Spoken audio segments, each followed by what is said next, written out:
Airport part 2 video వచ్చేసింది, చూసేయండి. ఇక ఆలస్యం ఎందుకు, అక్కడ కనిపిస్తుంది పాపం అందరు వెళ్లే వాళ్ళు వెళ్తున్నారు. మళ్ళీ ఎన్ని సంవత్సరాలకు తిరిగి వస్తారా అని ఫ్యామిలీ మొత్తం ఫోటోలు సెల్ఫీలు దిగుతూ వాళ్ళను పంపిస్తున్నారు.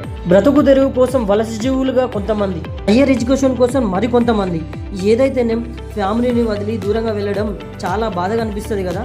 చూడండి పాపం అక్కడ వెళ్ళే వాళ్ళను, మనసు ఇక్కడ మనిషి మాత్రం అక్కడ అన్నట్లుగా చాలా మంది బాధతోనే వెళ్తున్నారు తప్ప. చూడండి అక్కడ పాప ఎంతగా ఏడుస్తుందో. పైసా ఉంటే ప్రపంచాన్నే ఏలొచ్చు అంటారు కదా, కానీ ఇప్పుడు అదే పైసా కోసం ప్రపంచాలను దాటుకుంటూ వెళ్లాల్సి వస్తుంది. నీవే ఎయిర్పోర్ట్ మాత్రం చాలా లైట్ల వెలుగుతో చాలా అందంగా ఉంది కదా.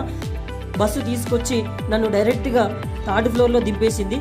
బట్ నేను వెళ్ళాల్సింది మాత్రం అక్కడ అరైవల్స్, అక్కడ నుంచి వస్తున్నారన్నమాట వచ్చే వాళ్ళందరూ. నేను ఎయిర్పోర్ట్కు వెళ్ళిన టైం ఎంతో తెలుసా? ఎగ్జాక్ట్లీ ఎర్లీ మార్నింగ్ 2 o'clock వెళ్ళాను. ఫ్రెండ్స్, ఇంకా అసలు వీడియో నెక్స్ట్ పార్ట్లో చూద్దాం.